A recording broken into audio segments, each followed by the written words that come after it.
It gets frustrating. My mom calls me the Brown family scapegoat. Well, that's got to be a hard position. I called my mom, and she just kind of chuckled. She's like, Robin, all they do is blame you for stuff. You're just their scapegoat. Robin Brown famously declared back in season 16 that she was the scapegoat of the Brown family. I think we all can agree that's not true. Nobody was accusing Robin of anything she wasn't guilty of. Now, someone who is in fact being scapegoated this season is Janelle.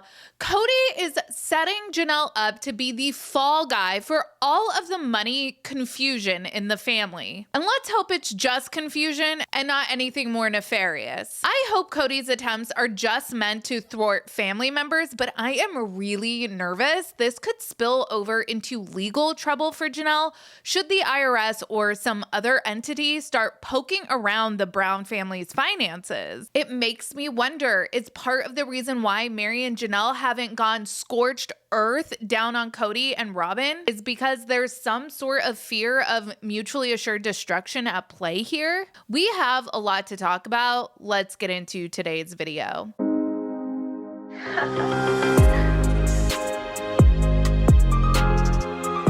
Hey everyone, what's up? It's Sarah and welcome back to my channel. Before we jump into today's topic, let us hear from today's video sponsor. I am so excited to be partnering with Cook Unity. Cook Unity is a chef-to-consumer platform that delivers freshly prepared, restaurant-quality meals directly to your door. Cook Unity is a culinary experience unlike any other. They let you enjoy high-quality meals in the comfort of your home without the hassle of meal prep. You will be able to sample flavors from all over the world. I don't know how many of you guys know this, but I am Dutch Indonesian. Look at my Oma and Opa. Aren't they just the cutest? I grew up eating good, you guys. I love all things Indonesian food. I love satay, bami, nasi goreng. I can't even express how completely stoked I was to see Indo-inspired dishes on the Cook Unity menu. Cook Unity stands out above other meal delivery services by using fresh produce, seasonal and locally sourced whenever possible. They also use responsibly raised meats, humanely raised and free of antibiotics and hormones. And there is over 400 meals on the Cook Unity menu to choose from, as well as dietary flexibility. They have options available for vegan, gluten-free, paleo, and more. To get 50% off your first order of Cook Unity, go to www.cookunity.com/reality50. Cook Unity connects you with top chefs from across the US. With hundreds of meals to choose from, there is something for everyone. Thank you, Cook Unity, for partnering with me and for sponsoring this video. I don't want to come off as too much of a conspiracy theorist in this video, even though I kind of feel like one making this video. Let me just say, I am not claiming anything as fact. I just wanted to talk about some things that have been on my mind. Things that just don't make any sense to me. Look, I am not a mathematician and I can certainly be better with money, but you will never convince me that Robin and Kody are supporting their lifestyle mostly on their own and completely on the up and up. Kody and my money has always been separate up until Christine and Janelle chose and asked to be out of the family financially. I used to be not so great with money when I was young, and then I learned during my divorce really how to budget myself. You just must have had a different priority of where your money was going to go than I did. That's all. I call bullshit. When Mykelti reacted to this episode on Patreon, she did make note that Robin and her kids never go anywhere. So it's not like they're needing to save money to spend on trips or anything like that. That still doesn't make the math make sense, but point taken. I guess the big question is, are Kody and Robin just stealing from family members? Or are they also scamming Uncle Sam? Let's hope for their sake it's just family members, because honestly, I don't think Kody or Robin would do well at Club Fed. I think it's been pretty well accepted that a big motivation behind the move to Flagstaff for Kody had to have been his desire to consolidate assets. Towards the end of their time in Vegas, Kody's marriages were falling apart. His marriage with Mary was non-existent. His marriage to Christine was definitely crumbling. And things with Janelle were starting to deteriorate as well. Since these women all had homes in their own names, should they get get a wild hair to leave Kody, like what almost happened with Mary and the catfish situation, they would have resources that would keep them from being destitute without Kody, and Kody could not be having any of that. The fact of the matter is, Kody and Robyn had come to depend on the revenue that the OG3 were bringing into the family bank account, and they couldn't risk losing one of them if they chose to leave Kody. So Kody suggests this move to Flagstaff. Everyone sells their home and everyone pools their money into a property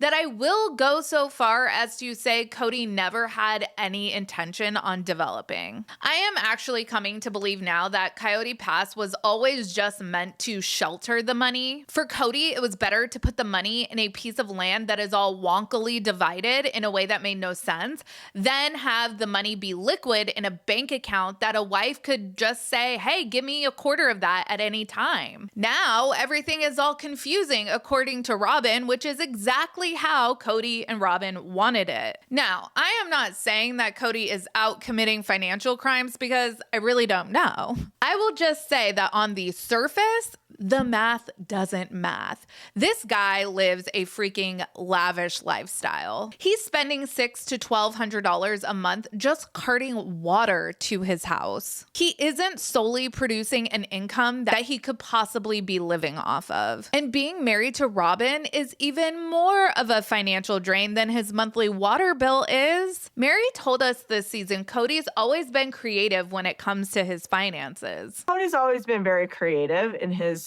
financial situations. When you've got a big family, sometimes you get in a situation where you need to rob Peter to pay Paul, right? Like, I get that. Like, everybody does that sometimes.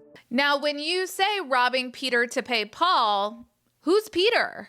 Who's getting robbed? Is it just the wives? Let's hope so, because the IRS will come for what's theirs and they won't show mercy. Let us not be lulled into a false sense of security or tendency to believe that a notable reality star wouldn't be so dumb as to commit financial crimes while still appearing on TV.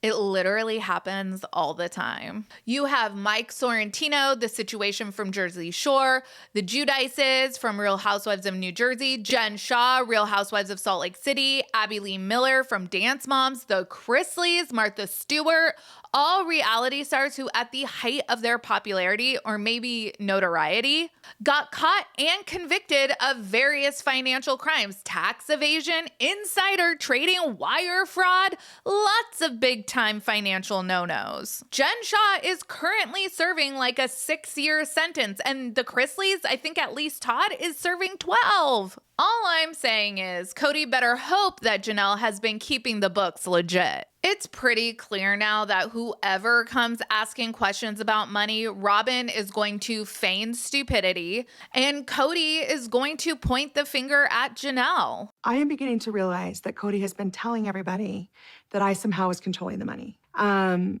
trust me, if I really was, we would be in a very different position. Here's the thing. Christine has now filed a lawsuit against Kody, and the U.S. court system is going to be diving into his financials. With this kind of lawsuit, they have to in order to establish a child support amount. This could get real dicey for Janelle if Kody was instructing her to do anything creative with their accounting. I'm pretty sure that with the Chrisleys, some associates of theirs also went down with the ship. So if there's any funny business going on, I'm concerned for Janelle. Kody intentionally kept the family's finances as confusing and vague as possible with his wives. And I'm pretty sure it wasn't until Christine left Kody that the adults started receiving separate paychecks from TLC. Before that, they were paid as a family. When it comes down to controlling money, I just feel like we each knew what we were going to get out of the family money, and then if there was anything extra, we would just have to talk to Kody, but then he could spend whatever the hell he wanted.